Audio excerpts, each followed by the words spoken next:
Hello बच्चों, English पाठशाला में आप सभी का स्वागत है। मैं आज कक्षा 9 के लिए, है ना, आपका इंग्लिश में जो सब्जेक्ट टॉपिक है सब्जेक्ट वर्ब कॉनकॉर्ड, जिसको हम सब्जेक्ट वर्ब एग्रीमेंट भी कहते हैं, उसके बारे में बताऊंगी। अब देखिए, सब्जेक्ट वर्ब हमारा एक ग्रामर का पोर्शन है। इसके कुछ नियम हैं। नियम क्या है कि देखें कि हम ये जानते हैं कि वाक्य में अगर वर्ब का प्रयोग सब्जेक्ट के अनुसार होना चाहिए, अर्थात यदि सब्जेक्ट क्या है, सिंगुलर है, तो वर्ब भी सिंगुलर ही आएगी, और यदि सब्जेक्ट प्लूरल है तो वर्ब भी प्लूरल ही आएगी, है ना। अर्थात यदि हमारा सब्जेक्ट सिंगुलर है तो वर्ब भी सिंगुलर होगी, और सब्जेक्ट प्लूरल है तो वर्ब भी प्लूरल ही आएगी। अब सब्जेक्ट का जो जेंडर है, जेंडर का वर्ब के प्रयोग पर कोई प्रभाव नहीं पड़ता। पहचान क्या है, सिंगुलर और प्लूरल वर्ब का भी हमें ध्यान होना चाहिए। सिंगुलर की हमें केवल एक प्रथम अक्षर को ध्यान रखें, क्या आता है इसमें, एस। जिस वर्ब के अंत में एस या ई एस है वो सिंगुलर है, जैसे is, was, has, plays, eats, writes, goes, does, मतलब जिसमें भी एस है पीछे वो सारे क्या है, सिंगुलर है। और जिस वर्ब के अंत में एस या ई एस नहीं है वह प्लूरल है, जैसे play, eat, right, go, do, etcetera. ये वर्ब अपने आप में वैसे भी प्लूरल होती है और उसको हम एस या ई एस लगा के सिंगुलर करते हैं। अब इसके कुछ रूल्स हैं, जैसे रूल नंबर 1 मैंने आपको बता दिया। 2 देखिए कि यदि सब्जेक्ट सिंगुलर तो वर्ब भी सिंगुलर, सब्जेक्ट प्लूरल तो वर्ब भी प्लूरल। अब आप इस एग्जांपल को देखिए, हमारा सब्जेक्ट है ही और इसके साथ में वर्ब क्या लगी है, गो।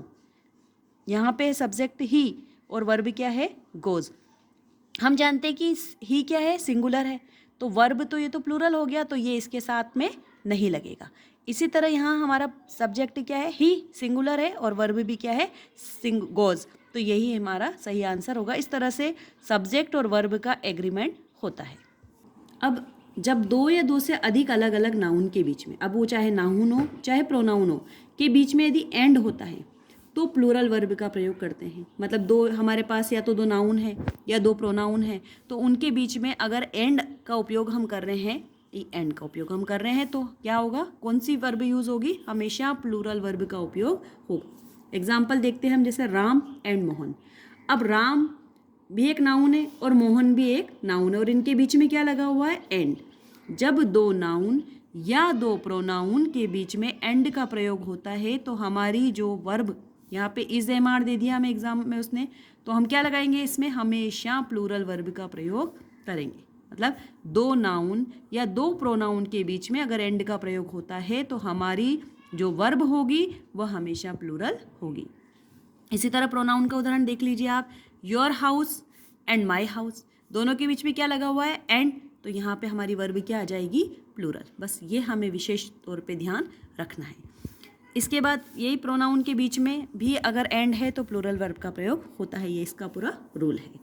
यदि वाक्य में दो नाउन के बीच में एंड है, अब देखिए यहाँ भी हमने वही, ऊपर भी वही चीज़ देखी थी कि दो नाउन या प्रोनाउन के बीच में एंड था और हमने प्लूरल वर्ब का यूज़ किया था, लेकिन यहाँ पे थोड़ा सा अलग है कि यदि वाक्य में दो नाउन के बीच में एंड है, एंड के पहले जो नाउन है उसमें कोई आर्टिकल है, लेकिन एंड के जो बाद वाला नाउन है उसमें आर्टिकल है या नहीं है, इसी पे हमारी वर्ब का होना डिपेंड करता है। आपको एग्जाम्पल से ज़्यादा समझ में आएगा। देखिए आप, जैसे द टीचर एंड पोइट।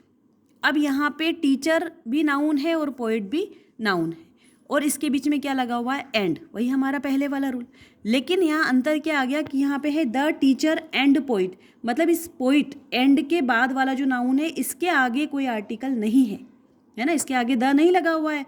तो जब ऐसी स्थिति होती है तो जो हमारा पहला नाउन है द टीचर एंड और पोइट, अब यहाँ पे क्या आना चाहिए, यह हमारा सिंगुलर वर्ब आएगा। क्यों आएगा, क्योंकि मैंने आपसे कहा है कि द टीचर एंड पोइट, ये एक ही व्यक्ति हुआ क्योंकि इसके आगे कोई आर्टिकल नहीं है, तो एक ही व्यक्ति हुआ और एक व्यक्ति के लिए जो हमारा एक ही सब्जेक्ट होगा सिंगुलर, और उसके लिए हम वर्ब का प्रयोग भी सिंगुलर करेंगे। इसलिए हमने the teacher and poet is coming, singular verb का उपयोग यहाँ पे किया है।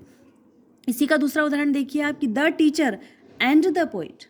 अब यहाँ पे ये अंतर है कि एंड के आगे जो नाउन है और एंड के बाद में दो नाउन के बीच में एंड लगा हुआ है यहाँ पे, तो आप देखिए यहाँ पे द टीचर एक व्यक्ति एंड द पोइट, इस वाले जो पोइट के आगे क्या लगा हुआ है, द, तो इससे क्या हो गया, ये अलग व्यक्ति हो गया।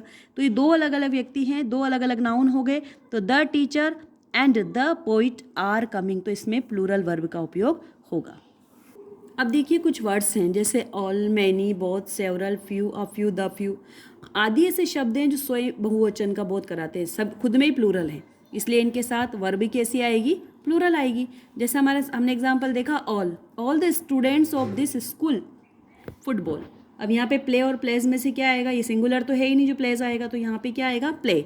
ऑल आने से ही हम समझ जाएंगे कि all, many, both, several, few, a few, the few, ये जो वर्ड्स अगर आते हैं, ये अगर सब्जेक्ट है तो हमें प्लूरल फॉर्म का प्रयोग करना है। मच के साथ हमेशा सिंगुलर वर्ब आएगा। अगर हमारा जो सब्जेक्ट है वो मच के साथ हमेशा सिंगुलर वर्ब आएगा।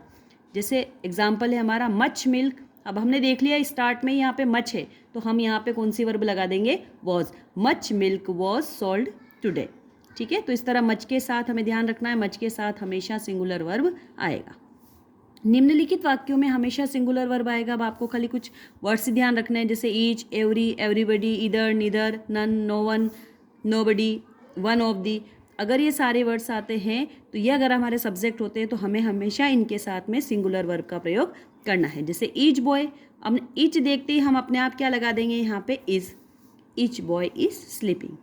कुछ वर्ड्स ऐसे हैं देखिए, जैसे पुलिस, पीपल और कैटल, ये ऐसे हैं जो हमेशा प्लूरल वर्ब का, इनके साथ में हमेशा प्लूरल वर्ब का प्रयोग होता है। जैसे हमने देख लिया यहाँ पे पुलिस, ये अपने आप में प्लूरल है, एक व्यक्ति पुलिस नहीं होता है, तो पुलिस जो है अपने आप में प्लूरल है, तो इसके साथ में हमेशा प्लूरल वर्ब आएगी।